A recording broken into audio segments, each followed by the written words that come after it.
मोक्ष मार्गस्य नेतारं वेत्तारं कर्म भोगतां ज्ञातारं विश्वतत्त्वानां वन्दे तद्गुणार्णवम्। तत्व सूत्र में हमारी चर्चा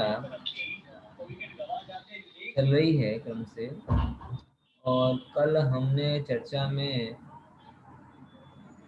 मुद्दा लिया था कि जो साता वेदनी के आश्रव के कारण हैं, बराबर, कौन कौन से साता वेदनी के आश्रव के कारण? भूत, व्रति, अनुकंपा, दान, सराग, संयम आदि। ये जो चीजें हैं, ये कैसे घटित होती हैं और किनको घटित होती हैं, बराबर।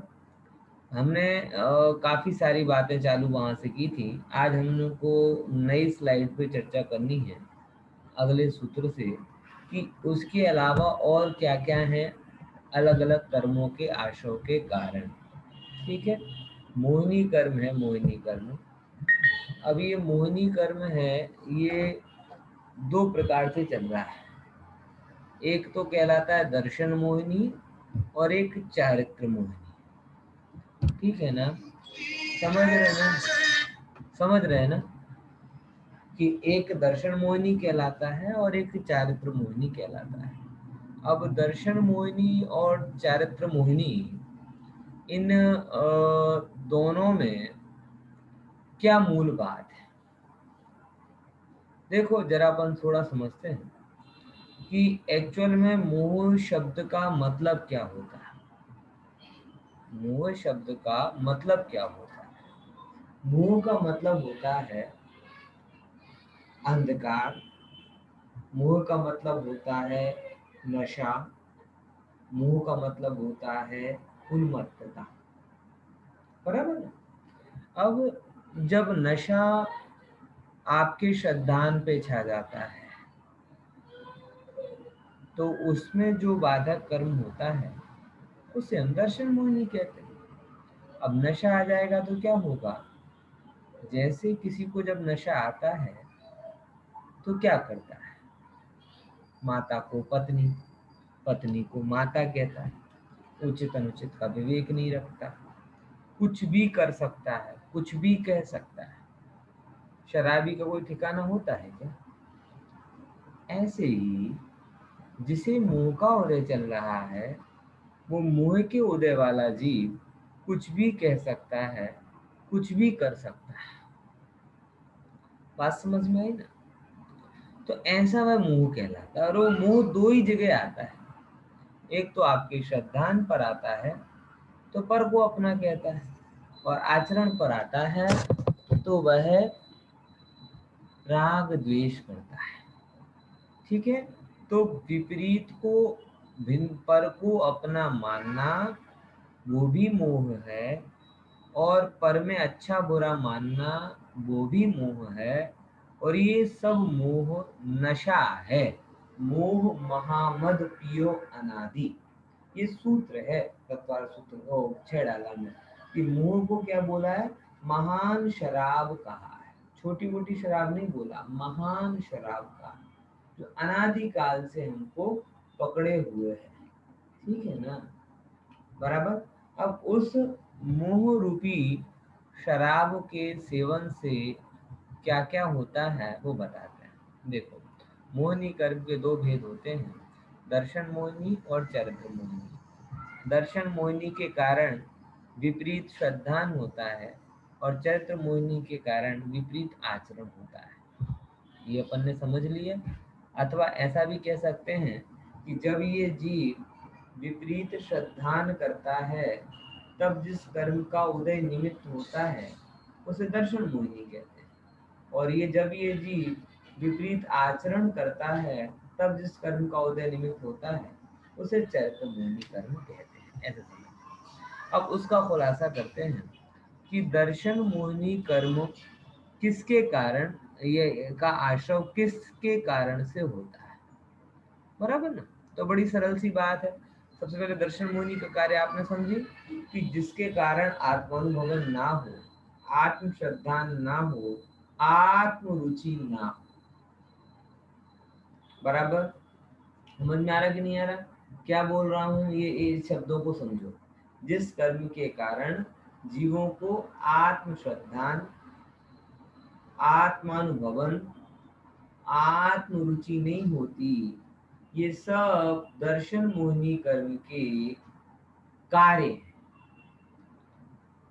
आप लोगों को भी कई बार फील होता है कि आत्मा की इतनी बात सुनने के बावजूद भी आत्मा की जैसी महिमा आनी चाहिए वैसी महिमा नहीं आती। होता है कि नहीं होता है? ऐसा रियल में ऐसा होता है। इतनी बात हम आत्मा की सुनते हैं। गुरुदेव का व्याख्यान तो जिन्होंने सुना हो, वो तो एक व्याख्यान ऐसा नहीं जाता कि जिस दिन आत्मा को भगवान आत्मा ऐसा ना कहे। यानी प्रतिदिन आत्मा को भगवान आत्मा कहा जा रहा है, लेकिन कभी भी हमें आत्मा में भगवत, गजब है कि नहीं है? विचार करना कि हमें पाषाण में भगवान दिख जाते हैं, धातुओं में भगवान दिख जाते हैं, बराबर क्षेत्रों में भगवान दिख जाते हैं, मंदिरों में भगवान दिख जाते हैं, लेकिन जो बना बनाया भगवान है वो नहीं दिखता। बनाए हुए भगवान दिख जाते हैं, बना बनाया भगवान नहीं दिखता। बनाए हुए भगवान की महिमा आती है, बने बनाए भगवान की महिमा नहीं आती। बनाए हुए भगवान की असाधना ना हो इसका तो बहुत प्रयास करते हो, लेकिन जो बना बनाया भगवान है उसकी असाधना, उसकी विराधना ना हो, इसके लिए क्या प्रयास किया है? समझ में आया? इसीलिए थोड़ा सा विचारना और थोड़ा सोचना कि क्या करने योग्य है और क्या करने योग्य नहीं। ठीक है ना? देखो जरा अपन इसको आते हैं। तो दर्शन मोहिनी के कारण, और ये सारा जगत आप देखेंगे तो दर्शन मोहिनी से भयंकर पीड़ित है। पीड़ित है इसकी सिद्धि किस बात से होती है कि जगत के जीवों को दूसरा सब अच्छा लगता है, आत्मा अच्छा नहीं लगता है ना? आप देख लो, धर्म के नाम पर सारे अंग करवा लो, दौड़ दौड़ के कर लेंगे। धर्म के नाम पर उनसे कहो कि आत्मा की बात कर लो, नहीं समझ में आती। धर्म के नाम पर आत्मा की रुचि कर लो, नहीं समझ में आती। ख्याल में है कि नहीं? तो देखो अब क्या कहते हैं यहाँ पे, दर्शन मोहिनी कर्म के आश्रव के कारण। तो बताते हैं, सूत्र जरा अच्छे से समझिएगा। केवली श्रुत संग धर्म, बोलो, केवली श्रुत संग केवली धर्म, श्रुत संग धर्म, देवावर्णवादो दर्शन मोहस्य, देवावर्णवाद, देवावर्णवादो दर्शन दर्शनं मोहस्य। मोहस्य। Very good. केवली श्रुत संग धर्म देवावर्णवादो दर्शन मोहस्य। कि किन किन कारणों से दर्शन मोहिनी का आश्रय होता है। मतलब मैंने आपको बता रहा हूँ कि अगर आप चाहते हो कि आपका आत्मा में अहम पना हो, आपके अंदर भी जैसे गुरुदेव आत्मा की बात सुन के एकदम नाच उठते थे, ऐसे आप भी आत्मा की बात सुनकर नाच उठो, अंदर में आनंद की उमंगे उठें, तरंगे उठें, आत्मा सुहाने लगे, आत्मा के अतिरिक्त और कुछ ना हो। तो इसके लिए आवश्यक है कि आपका मोह मंद होना चाहिए। क्या होना चाहिए? मोह मंद होना चाहिए। और अगर मोह मंद नहीं होगा तो आत्मा की बात को भी आप ऐसे ही सुनोगे जैसे कोई राम कथा सुन रहा, जैसे कोई न्यूज़ सुन रहा, ऐसा हो जाता है। ठीक है ना? देख, तो केवलियों का वर्ण, श्रुत मतलब शास्त्र का वर्णवाद, संघ मतलब जो अपना जैन संघ होता है उसका वर्णवाद, धर्म का अवर्णवाद, और देव मतलब यहाँ देव नहीं लेना, वो वाले केवली देव नहीं लेना, जो 4 प्रकार के देव होते हैं उनका अवर्णवाद। एक प्रश्न आता है, अवर्णवाद क्या होता है? शायद आगे इसको लेंगे। हाँ, ये लिया जा रहा है अवर्णवाद। वर्णवाद मतलब गुणगान करना, और अवर्णवाद मतलब निंदा करना। जो गुण है नहीं, जो अवगुण है नहीं, उन अवगुणों से सहित अगर आप किसी को बताते हो तो वो उसका अवर्णवाद कहलाता है। फॉर एग्जाम्पल, अगर मैंने कभी स्मोक नहीं किया हो, ड्रिंक नहीं की हो, और कोई ऐसा कहे कि अरे तुम्हें पता नहीं है, पंडित जी को तो हमने वहां पे खड़े हुए देखा था, वो ये कर रहे थे, पंडित जी को हमने वहां देखा था, वो कर रहे थे, तो ये जो कार्य है ये क्या कहलाते हैं? अवर्णवाद का कार्य है। कौन सा कार्य है? अवर्णवाद का कार्य है। तो अवर्णवाद का दुष्परिणाम भारी होता है। ठीक है ना? क्या भारी होता है वो समझते हैं। देखो, गुणवान और महत्वशालियों में अपनी बुद्धि और हृदय की कलुषता के कारण, जो गुणवान है, महत्वपूर्ण है, ऐसे जीवों में अपनी बुद्धि और हृदय की कलुषता के कारण, एक तो समझ में नहीं आता कोई स्वरूप, इसके कारण। दूसरे नंबर, मन भी कैसा है? कालुष वाला है। और इसके कारण अविद्यमान दोषों का उद्भावन करना, कि जो दोष उनके अंदर है ही नहीं, उन दोषों को कहना, सो अवर्णवाद कहलाता है। ठीक है? फिर से, गुणवान और महत्वशालियों में अपनी बुद्धि और हृदय की कला, देखो दो चीजें होती हैं। किसी का भी आप बुराई करो तो दो दो संभावनाएं हो सकती हैं। पहले नंबर, या तो आप उसको जानते ही ना हो, ये एक बहुत बड़ी संभावना है। क्योंकि मेरा ये अनुभव है कि आप किसी के बारे में जब बिल्कुल नहीं जानते हो तो आप उसके बारे में कुछ भी सोच सकते हो, कुछ भी सोच सकते हो। अधिकतर आप संबंधों में देखेंगे ना, आपकी जो भी उल्टी पुल्टी सोच है ना, वो मात्र इसके कारण है कि आप उसे नजदीक से जानते नहीं। अगर आप किसी भी व्यक्ति को नजदीक से जान लेंगे तो आपको बुरा लगेगा ही नहीं। अब नजदीक से जानने के बाद में भी गुणवान व्यक्ति है, लेकिन गुणवान होने के बावजूद भी आप उसके प्रति वक्र अभिप्राय रखते हो, विपरीत अभिप्राय रखते हो, तो भी आप उसके बारे में अवर्णवाद यानी अन्यथा प्ररूपित करोगे। यानी अज्ञानता और कषाय, दो ही चीजें ऐसी हैं जिसके कारण से आप किसी व्यक्ति का अवर्णवाद करते हो। समीक्षा अलग वस्तु होती है। समीक्षा में आप गुण दोष का मूल्यांकन कर रहे हो, जबकि अवर्णवाद में आप गुण दोष का मूल्यांकन नहीं कर रहे। अवर्णवाद में गुण को गौण कर रहे हो और दोष को हाईलाइट कर रहे हो। बात समझ में आ रही कि नहीं आ रही? अथवा जो दोष है ही नहीं, उन दोषों को बता रहे हो। जैसे श्वेतांबर आदि मत में नहीं कर दिया, बताते हैं, चलो खुलासा कर करके बताते हैं। अब क्या दुष्परिणाम होता है उसका बताते हैं। केवली क्या कहलाते हैं? कि केवल इंद्रिय और क्रम के व्यवधान से रहित ज्ञान वाले केवली कहलाते हैं। पहले नंबर का था ना, केवली श्रुत संग धर्म देव अवर्णवाद, तो पहले नंबर का क्या आया? केवली। तो इंद्रिय और क्रम के व्यवधान से रहित ज्ञान, कि जिनका ज्ञान इंद्रियों के अधीन नहीं, मतलब ऐसा नहीं है कि जो आंख में दिखाई हो, आंख के सामने आएगा वही उसी को जान रहे हैं, और जो आंख के सामने नहीं आया उसे नहीं जान रहे। क्यों? क्योंकि उनका ज्ञान आंख के व्यवधान से रहित है। बात समझ में आई कि नहीं? उनका ज्ञान कैसा है? आंख के व्यवधान से रहित है। और आंख के व्यवधान से रहित है मतलब क्या हुआ? कि किसी भी प्रकार की इंद्रियों के क्रम से उनका ज्ञान भंग। अब देखो, केवली कहलाते हैं और क्रम रहित है। इंद्रिय मतलब पदार्थ हो तो ही जान रहे ऐसा नहीं है, क्रम से जान रहे ऐसा नहीं, उनका ज्ञान अक्रम।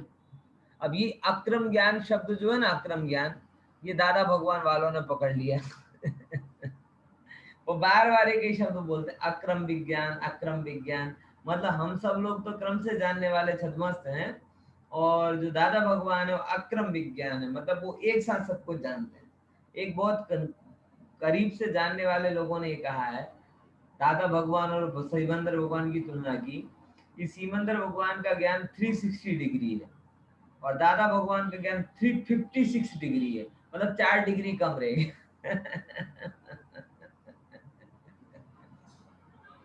है अविचार।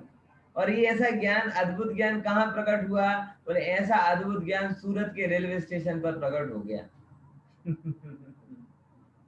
है तो ये क्या है? बोले इस प्रकार का जो वर्तन है ये केवली का अवर्णवाद है। ये क्या है?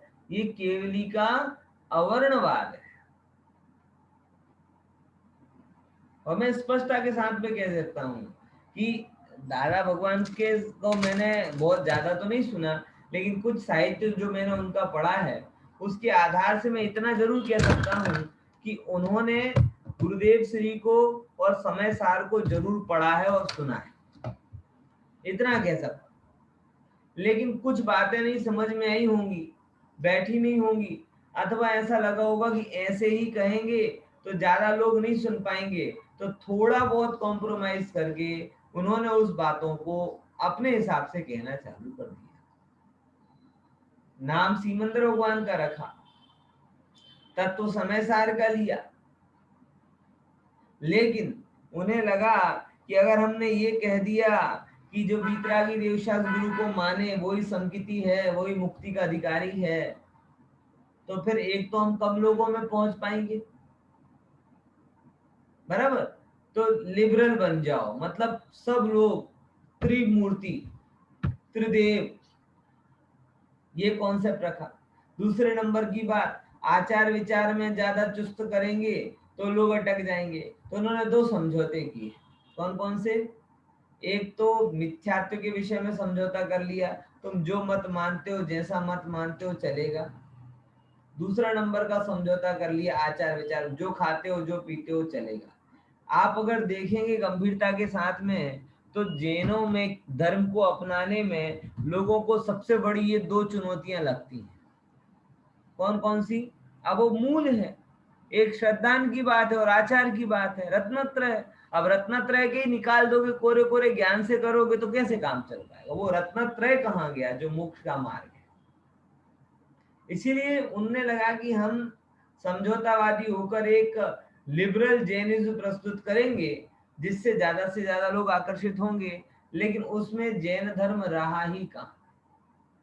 और अपने आप को इस प्रकार से प्रस्तुत करना ये एक प्रकार से केवली का अवर्णवाद है।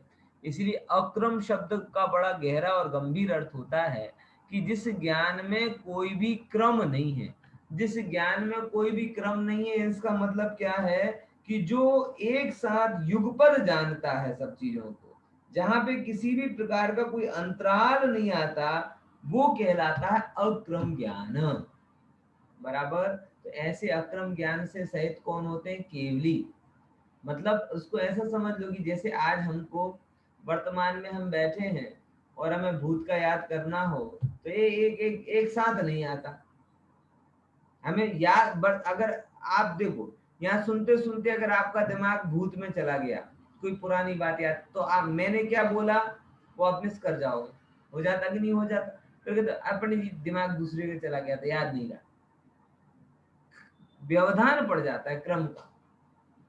यहाँ पे आपको ये भी सुनना है, चलो दूसरा कोई प्रवचन भी आ रहा हो वो भी सुनना है, तो क्या आप दो प्रवचन एक साथ सुन सकते हो? अभी बहुत समस्या होती है सब लोगों को, यहाँ पे भी चल रहा है वहां पे भी चल रहा है, क्या क्या चल रहा है, क्या क्या सुने क्या क्या नहीं करें है। तो ऐसे जो क्रम पढ़ते हैं हमारे ज्ञान में वो व्यवधान है। केवली का ज्ञान अक्रम वाला है, व्यवधान रहित है, ऐसे केवली। अब उनका अवर्णवाद क्या हुआ वो अपन समझ लेते हैं, आगे की स्लाइड में शायद होगा। अवर्णवाद उनका ये कहलाता है, अब यहाँ पे अवर्णवाद तो नहीं खुलासा किया, लेकिन ऐसे जो केवली को क्रम से जान रहे ऐसे कहना, अथवा इंद्रियों की सहायता से जान रहे ऐसा कहना, अथवा केवली को भूख लगती है ऐसा कहना, अथवा केवली किसी को समझाने का, श्वेतांबर परंपरा में बहुत अवर्णवाद हुआ केवली का। आप समझो, केवली को रोग हो गया, केवली का वर्णवाद है। केवली को किसी को व्यक्तिगत उपदेश दिया, ये केवली का वर्णवाद है। केवली आहार करते हैं, केवली का वर्णवाद है। ये सब क्या है कि तुम केवली को सामान्य व्यक्ति की भांति कथन कर रहे हो, ये केवली का अवर्णवाद कहलाता है। और इस तरीके के अवर्णवाद से दर्शन मोहिनी का तीव्र बंध होता है। और दर्शन मोहिनी का तीव्र बंध होता है, उसका दुष्परिणाम क्या होता है? तो उसका दुष्परिणाम ये होता है कि जिसके लिए भी दर्शन मोहिनी का तीव्र बंध चल रहा हो, वो जीव सम्यक दर्शन की बातें सुन ही नहीं सकता। और आज आप देखो, जिन जो तीव्र मोही व्यक्ति हैं, उनको ये बात बोलो कि भाई आत्मा की रुचि कर रही है, क्या उपदेश हुआ? आप तो ये बोलो कि हम क्या करें, क्या दान दे दें, क्या व्रत कर लें, क्या उपास कर लें, ऐसी कुछ बातें बोलोगे तो फटफट उसके अंदर में रुचि हो जाएगी। लेकिन जब आप उससे ये बोलोगे कि आत्मा की आराधना करो, तो उसे कुछ समझ में नहीं आएगा। देखो, इसको थोड़ा विचार लेना है ना। तो केवली का वर्णवाद इस प्रकार से होता है कि केवली का स्वरूप वितरागी सर्वज्ञ नहीं माने, उसको सरागी और ऐसा माने तो केवली का वर्णवाद। श्रुत क्या कहलाता है? श्रुत केवली कथित और गणधर द्वारा अवधारित श्रुत कहलाता है। श्रुत क्या कहलाता है? कि जो केवली ने कहा है और गणधरों ने जिसे धारण किया है। दो बातें हो गई। जिनवाणी है ना, जिनवाणी, वो केवली कथित है और गणधर द्वारा अवधारित है। केवली कहते हैं और गणधर उसको धारण करते हैं। गणधर धारण करके गुरु परंपरा से अन्य को देते हैं, अन्य से अन्य तक पहुंचती, अन्य से और अन्य तक पहुंचती। इस प्रकार से जो केवली की बात आज तक आई है, यहाँ तक आई है, वो श्रुत कहलाती है। और ऐसे उस श्रुत में जो दोष नहीं है, उन दोषों को लगा देना, वो श्रुत का अवर्णवाद है। दाखला तरीके कि कोई भी शास्त्र राग का पोषण करना नहीं सिखाता, कोई भी शास्त्र हिंसा का पोषण करना नहीं सिखाता। लेकिन अगर आपके उपदेश में ऐसा कहीं हो कि भाई कि केवली भगवान की वाणी है, शास्त्र है, लेकिन उसमें भी क्या बात है कि नहीं, तुम राग करो, राग करते करते मुक्ति मिल जाएगी, मुक्ति मळे के ना मळे तारी भक्ति तो मने करवी छे। है, ख्याल में आया कि नहीं? ऐसा जो कथन है, ऐसा जो कथन है जहां पर मुक्ति को गौण किया जा रहा हो, भक्ति को मुख्य किया जा रहा हो, वो कथन जिनवाणी का हो ही नहीं सकता है। मैं विचार करके देखो, मतलब 50 जगह मैंने ऐसे देखा है कि जो कथन जिनवाणी के है ही नहीं, लेकिन वो जिनवाणी के नाम पर चल रहा है। भगवान महावीर ने ऐसा कहा ही नहीं, और वो भगवान महावीर के नाम पे कहा। भगवान महावीर ऐसा कहते हैं कि तू दुनिया का ख्याल रख, तेरा ख्याल मैं रख रहा हूं। ऐसा मैसेज आता है व्हाट्सएप स्टेटस। अब किसी का, अरे भगवान तेरा ख्याल रखने के लिए भगवान बने क्या है? तुझे दूसरों का ख्याल रखना है तो रख, लेकिन कोई भगवान तेरे लिए भगवान थोड़ी बने कि तू स्पेशल वीआईपी बन जाए भगवान के लिए। लेकिन भगवान को ऐसा मान लेना कि भाई तुम मेरा करोगे। रोग होता है तो बोलते ना कि क्या कहते हैं, मेरे भी मामा जी को बीमारी हुई थी तो बार बार एक ही बात कहें, क्या बात कहें कि भगवान से 100 दफे प्रार्थना करता हूँ कि मुझे उठा ले। है नहीं यार, कैसी बातें करो मामा। भगवान को ना तुमको उठाने में रस है, ना बिठाने में रस है, ना लिटाने में रस है। ये उठ बैठ लेट तुम्हारे कर्मों से हो रहा है। उठने के कर्म होंगे तो उठ जाओगे, बैठने लायक कर्म होंगे तो बैठ जाओगे, लेटने वाले कर्म होंगे तो लेट जाओगे, निपटने वाले कर्म होंगे तो निपट जाओगे। मतलब भगवान को आप में कोई भी इंटरेस्ट नहीं। आप भगवान की वाणी से ऐसा मत समझना। लोगों ने भक्तांबर को भगवान की वाणी से बाहर कर दिया। कैसे? ये भक्तांबर का मंत्र पढ़ो, तुम्हारा ये रोग दूर हो जाएगा। मेरे पास फोन आया एक का कि बोले मुझे तो बड़ा दुख हुआ। बोले किस बात का दुख हुआ? एक श्वेतांबर बहन का फोन आया। कैसे?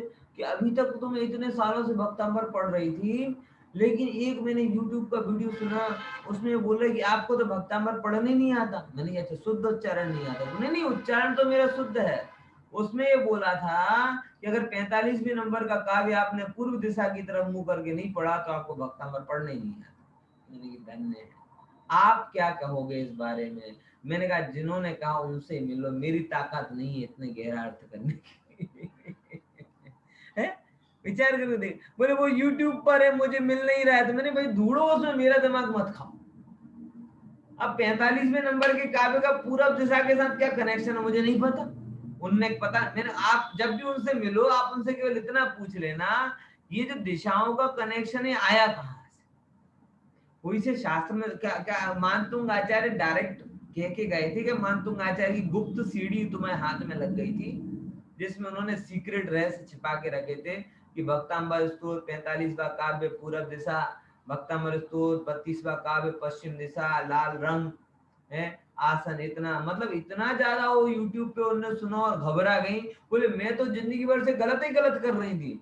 मैंने कहा बहन जी एक बात बोलूं, अभी तक जो आप कर रही थी सब अच्छा कर रही थी, आज के बाद जो आप करोगी वो सब बुरा करोगी। बोले ऐसी क्या बात हुई, वो तो ऐसा कह रहे, वो कह रहे तो उनसे पूछो, मैं तो मेरी कही हुई बात के लिए जवाबदार हूं ना, उनकी कही हुई बात के लिए मैं क्या क्लियरिफिकेशन करूं, ढूंढो लो यूट्यूब पे, और साथ साथ ये जरूर बता देना कि वो कहां से ढूंढे। ये कचरा जो आजकल फैल रहा है ना, ये बड़ी समस्या। भक्तांबर के यंत्र बना दिया, भक्तांबर का मंत्र बना दिया, भक्तांबर के साथ में सैकड़ों प्रकार की मान्यताएं जोड़ दी। बराबर मेरे जब छोटे मामा एक्सपायर हुए थे ना, तो क्या कहते हैं पूरे लोगों को ऐसे यूट्यूब के ज्ञान के कारण क्या मन में आ गया, किसी के मन में आ गया ना कि बस भक्तांबर, तो चेन बना के भक्तांबर का पाठ करवाया, चेन बना के 8 बजे से 9 बजे तक तुम पढ़ो, 9 से 10 तक तुम पढ़ो, 11 से 12 तक तुम पढ़ो, और ऐसे 24 घंटे का पाठ करेंगे तो हमारे क्या हो जाएगा, उनका तकलीफ दूर हो जाएगी। कुछ नहीं हुआ, ऊपर से श्रद्धा और हट गई भक्तामृत स्रोत के ऊपर से। अब उनसे मिलते हैं, अरे अब तो मेरी धर्म पे श्रद्धा ही हट गई। क्या बोलते हैं, क्या बोलते हैं अब जितने लोग, कारण क्या है, बनाई कैसे थी है? बनाई कैसे थी, तब हम बोल रहे थे, तब लोगों को वो सुनना अच्छा नहीं लगता था, तब लोगों को ये लगता था कि इनकी धर्म पे श्रद्धा नहीं है, ये इंटरेस्ट नहीं लेते। बराबर आप जब सब किया और उसके बावजूद भी रोग आ गए तो तब कहते हो धर्म पे श्रद्धा हट गई। अरे तुमने धर्म को समझा ही कहाँ था, धर्म ये कहाँ कहता है कि रोग हट जाएंगे, धर्म तो ये कहता है कि अगर आपने जिनवाणी पढ़ी तो पाप के उदय में भी आप प्रसन्न रह जाओ, पाप का उदय नहीं आएगा, ये धर्म कभी नहीं कहता, क्योंकि जिन्होंने शास्त्र लिखे जो सर्वज्ञ थे उनके जीवन में भी पाप का उदय आया, तो फिर तुम कौन सी खेत की मूली, पढ़ो पुराण, किसके जीवन में पाप का उदय नहीं दिखता, और तुमसे 10 गुना ज्यादा दिखेगा। राम का जीवन देखो, कृष्ण का जीवन देखो, अनंग दरा का देखो, अंजना का देखो, श्रेणिक का देखो, मुनि राजों का देखो, पकड़ समझते नहीं है बात को। मानतुंग आचार्य के ऊपर तो खुद पाप का उदय है। अब वो ये अलग ही कथा जोड़ दी हमने कि उन्होंने भक्तांबर पढ़ा तो उनकी जंजीरें टूट गई, मुक्त हो गए। हम भी सोचते हैं कि जब वो जंजीरों से मुक्त हो गए तो हम कोरोना से मुक्त हो जाएंगे। ये जो तरीका है, ये तरीका बड़ा बचकाना तरीका है, ऐसा शास्त्र नहीं कहते, लेकिन ऐसी बातों को शास्त्र के नाम पर कहना ये शास्त्र का अवर्णवाद है। फिर देखो संघ का अवर्णवाद, रत्नत्रय से युक्त मुनियों का समूह वो क्या कहलाता है, संघ कहलाता है। किससे सहित, जो रत्नत्रय से सहित हैं ऐसे मुनियों का समूह संघ कहलाता है। अब ऐसे मुनि वीतरागी अपरिग्रही मुनियों को रागी देशी कह देना, नंगा कह देना, उनको वस्त्र वाला कह देना, नंगा कह के उपेक्षा करना उनकी, अथवा कोई दोष लगा देना कि ऐसा करते हैं ना वैसा करते, ये सब संघ का वर्णवाद है। और ऐसे संघ का वर्णवाद करने वाला सम्यक दर्शन का अधिकार नहीं होता। देखो भैया, मुनिचर्या का सच्चा स्वरूप प्रस्तुत करना वो दर्शन मोहिनी के क्षय का कारण है, और जो जो शिथिलाचार है वो शिथिलाचार को मुनिचर्या का अंग कह देना वो दर्शन मोहिनी के बंध का कारण है। जिसके लिए दर्शन मोहिनी का बंध होता है वो जीव कभी भी सम्यक दर्शन आदि की प्राप्ति नहीं कर पाता। बराबर। आगे अपन धर्म का वर्णवाद, अहिंसा आदि लक्षण वाला धर्म कहा जाता है ना। धर्म कैसा हो, जिसके अंदर अहिंसा हो, वितरागता हो।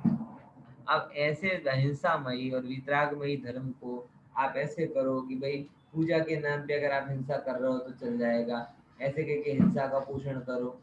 तो जो इस तरीके का प्ररूपण है, उस प्ररूपण से कर्मों का आश्रव होता है। कौन से कर्म का? दर्शन मोहिनी कर्म का प्रबल आश्रव होता है। बराबर समझ में? ऐसा प्ररूपण करना जिससे जिससे अहिंसादि और उसकी बजाय आप अलग ही तरीके से धर्म मानने लगे। हिंसक पद्धति को धर्म का अंग कह दो। राग में झूमने को लोग कहते हैं अरे हमें मुक्ति मुक्ति नहीं चाहिए, ऐसी बातें करते हैं। बस एक बार तुम भक्त बन जाओ, तुम्हारा सब काम हो जाएगा। ये कह के राग का, जैन धर्म भक्तिवादी नहीं है साहब। जैन धर्म में भक्ति है लेकिन भक्तिवादी नहीं है। ये वैष्णवों के जैसे यहाँ नहीं बताया जाता कि हरे कृष्ण हरे राम कहते जाओ और तुम्हें मुक्ति मिल जाएगी। ऐसा जैन धर्म नहीं है। जैन धर्म ये कहता हाँ, जब तक मुझे आत्म स्वरूप में स्थिरता नहीं मिल रही तब तक मैं भक्ति कर रहा हूं, लेकिन मुक्ति का मार्ग तो ऐसा नहीं है। तो जैन धर्म में भक्ति है लेकिन जैन धर्म भक्तिवादी नहीं। और ऐसे धर्म को भक्तिवादी बना देना आजकल बहुत उल्टा पुल्टा हो रहा है। जो एक सबसे बड़ा अवगुण जैन धर्म में प्रसरित हो रहा है वो ये है कि वीतरागतामयी धर्म किसी को ख्याल में नहीं आता। धर्म के दो रूप ही ख्याल में आ रहे सकते, एक तो बाहर क्रिया परक रूप और दूसरे नंबर सामूहिक में भक्ति परक रूप। क्या बोल रहा हूं, समझ में आया? जब हम जैन धर्म को रसोई में देखते हैं तो हमें बस ये नहीं खाना वो नहीं खाना, किचन रिलीजन बना देते हैं। हम उसको बना देते ना, बस नहीं खाना, ये नहीं करना, चौगियार कर लेना, उपवास कर लेना, एकासन कर लेना, ये हमको धर्म लगता है। क्रिया परक रूप हो गया। और जब सामूहिक में मिलते हैं तो बड़े विधान अनुष्ठान करके पूजा पाठ कर लिया, वो धर्म लगता है। 8 दिन का चक्र विधान कर लिया, बड़ा धर्म हो गया है। कल्पद्रुम विधान कर लिया, बड़ा धर्म हो गया। रोज आरती कर ली, बड़ा धर्म हो गया। पूजन कर ली, ये भी पूजन के जो भक्ति के जो अलग अलग डायमेंशन हैं, भक्ति के जो अलग अलग रूप हैं, पूजन भक्ति विधान, बस ये तो बीतरागी धर्म तो किसी को ख्याल में नहीं आ रहा। मात्र दो चीजें धर्म की ख्याल में आ रही हैं, कौन सी? बाह्य आचार और बाहरी भक्ति। देखो दोनों धर्मात्माओं के जीवन में दोनों होते, ध्यान रखना। धर्मात्मा बाह्याचार शून्य भी नहीं होता और भक्ति शून्य भी नहीं होता, लेकिन बाह्याचार से पहले वो आत्मानुभवन को गिनता है और भक्ति से पहले अपने भगवत स्वभाव को रखता है और उसे भगवत स्वभाव की ही भक्ति आती है। और बाह्याचार भी उस भगवत स्वभाव की प्राप्ति का कारण दिखता है, इसीलिए वो करता है। लेकिन अगर आप आज देखोगे, एक सामान्य धर्म की समझ अगर आप देखोगे तो लोगों की दो चीजों तक सिमट गई है। कौन सी? बाहरी क्रिया और बाहरी भक्ति। और इसीलिए आप देखो ना, कमा भी कौन रहा है? धर्म के नाम पर कमाने वाले कौन है? धर्म के नाम पर कमाने वाले भी अगर आप देखोगे, एक विधान कराने वाला, एक पंच कल्याणक कराने वाला, अपने आगे मुमुक्षुओं में तो धन नहीं लेते, लेकिन एक पंच कल्याणक कराने वाला अन्य में 2-2 लाख रुपए लेके चला जाता है। प्रतिष्ठाचार। 2-2 लाख रुपए कौन लेके जा रहा है? प्रतिष्ठाचार। वो भजन मंडली के भजन गाने वाले जाते हैं, हजारों रुपए लेके चले जाते हैं। और गाने कैसे गाते हैं? ढोल बजा के बोल बाबा मेरा है, बाबा सवरिया तेरे काले काले ने नजर ना लग जाए। मैं सिलवानी गया था दिवाली के टाइम पर, अष्टानिका का विधान हो रहा था और अष्टानिका के विधान में वो विधि करने वाला कौन सा गाना गा रहा, मुझे तो इतना आश्चर्य लग रहा है, लोग सुन कैसे रहे, गा कैसे रहा। क्या गाना गा रहा? बाबा सवरिया तेरे काले काले नैन, तेरे मोटे मोटे नैन नजर ना लग जाए। सावलिया बाबा पारसनाथ है ना, फेवरेट लोगों के है। अब वो कह रहे नजर ना लग जाए। अरे भैया, उनकी नजर तो पूरी दुनिया को लगी हुई कि नहीं लगी है? लोग के एक एक चीज को देख रहे, जान रहे। अब ऐसी धूम पे पूरा मंदिर प्रांगण नाच रहा। अब नाच रहा, अब मैं वहां साइड में खड़ा विचार कर रहा, तो मुझे पकड़ पकड़ के नचा रहे, तुम क्यों नहीं नाच रहे, तुम, मेरा रोने का मन कर रहा है, तुम लोग नचा रहे। कि भगवान का आवरणवाद मेरे से देखा नहीं जा रहा। तुम भगवान को समझ क्या रहे हो? 2 साल का बच्चा समझ रहे हो क्या? नजर नहीं लग जाए, टीका लगा दिया, मोटे मोटे नैन, काले काले नैन, ऐसे नैन। अरे तुम भगवान की भगवत्ता देखो ना, वितरागता देखो, सर्वज्ञता देखो। समझ में आ रहा है कि नहीं? ये सब दर्शन मोहिनी बांध लेते हैं। अब उन्हें पता भी नहीं चलता कि हमने क्या गड़बड़ी की, और इसका दुष्परिणाम क्या होता है कि वो जिस चीज से उनका मोह बंद होना चाहिए, ऐसे कर्म का उदय ही नहीं आता, तो तीव्र मोह में ही रहते हैं। जैसे होता है ना कि सरोवर सब ओर से सूखता है, जब गर्मी होती है ना तो सब ओर से सरोवर सूखता है, एक साइड से नहीं सूखता। ऐसे ही पाप का भी जब जीव को उदय आता है ना, तो उसका भी सब प्रकार से बिगाड़ होता है। दर्शन मोहिनी का तीव्र उदय होता है तो आत्मा सुहाता नहीं, चारित्र मोहिनी का तीव्र उदय होता है तो राग देश होता रहता है, ज्ञानवर्णी का तीव्र उदय होता है तो कुछ अक्कल नहीं आती है, बराबर। आसाता वेदनी का उदय होता है तो रोग दुख तकलीफ, मतलब सब प्रकार से उनका बिगाड़ होता जाता है। और फिर वही समस्या उनके लिए आती, धर्म अच्छा नहीं लगता, धर्म में रुचि नहीं होती, तो वगैरह वगैरह करके सब काम होता है, बराबर। तो अहिंसादी लक्षण, वितरागता और अहिंसा, ये मुख्य धर्म के लक्षण हैं। लेकिन जब कभी भी हिंसा को और राग को धर्म का अंग समझ लिया जाता है, तो वो धर्म का वर्णवाद हो जाता है, बराबर। समझ लो। देखो अब 5वें नंबर का देव। देव गति के जीवों को देव कहते हैं। जो जो 4 गति के, 4 प्रकार के जो देव हैं उनको देव कहते हैं। इनका भी लोग अवर्णवाद करते हैं। कैसे अवर्णवाद करते हैं? इनका सबसे बड़ा अवर्णवाद कर देते हैं कि इनको क्या कहते हैं कि अलग अलग असुर कुमार के जाति के देव, खून पीते हैं, बड़े बड़े दांत वाले होते हैं, होते कि नहीं होते? असुर कुमार ऐसे ही होते। असुर बोल दिया तो क्या लगा हमें, कोई आएगा राम से की सीरियल की तो कहते 2 गज जमीन के नीचे, ऐसा आता है ना, वो ऐसा कोई देव होगा असुर कुमार का। अरे असुर कुमार का जाति का देव भी होगा तो सर्वांग सुंदर होगा, उन्हें कोई खून में और मांस में और इनमें कोई इंटरेस्ट नहीं। अरे उनको तो कल वृक्ष के फल मिलते हैं, अगर खाएंगे भी तो वो खाएंगे, तुम्हारे खून मांस के पीछे क्यों पड़ेंगे? ऐसे देवों को विपरीत रूप, जो सर्वांग गुण संपन्न है, ऐसे उन देवों को अन्य निरूप बताना, ये देव का वर्णवाद। ऊपर से उन देव को सच्चे देव के जैसा बताना, ये भी देव का वर्णवाद। गुरुदेव देखो, आप समझना कि गुरुदेव से कोई ऐसे मुनि की तुलना करता था, गुरुदेव की आप तो मुनि हो, तो मुनि गुरुदेव क्या कहते थे, अरे रे क्या बात कर दी, हम मुनि कहाँ, हम तो मुनियों के दासान दास। अच्छा मुझे बताओ, अगर मैं भव्य हूँ, बराबर, और भव्य हूँ, दिव्य हूँ, और मैं पवित्र हृदय, तो मैं जिनको आराध्य मानता हूँ, कोई मेरी तुलना उनसे करने जाएगा तो मैं कहूँ भाई ऐसी गलती मत करो, कहाँ वो और कहाँ मैं। ऐसे ही करूंगा ना अगर मैं पवित्र जीव, लेकिन कसाई हूं तो बड़ा खुश होऊंगा। तो जो देवगति के सच्चे देव हैं, पद्मावती, धरणेन्द्र आदि जैसे, जब आप उनको सच्चे देव की भांति पूजते हो, धरणीधर धरणीधर धरणीधर, बराबर, ये क्या हुआ, धरणेन्द्र की मुख्यता कर दी, पार्श्वनाथ तो गौण हो गया, धरणीधर मुख्य हो गया।